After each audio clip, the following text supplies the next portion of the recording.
जी बिस्मिल्लाहिर्रहमानिर्रहीम।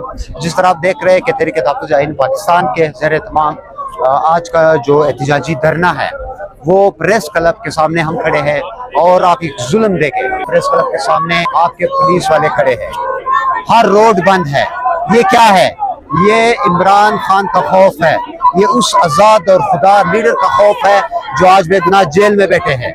और इंशाअल्लाह खान साहब की रिहाई तक ये जुदोजहद, ये मुज़ाहमत जारी रहेगी। आप ये अवाम देख रहे हैं और ये मुज़ाहमत अब रुकने वाली नहीं है। इंशाअल्लाह ईद के बाद आपको देखने को मिलेगा कि पूरा पाकिस्तान बंद होगा, क्योंकि इस मुल्क में जुल्म का निज़ाम चल रहा है।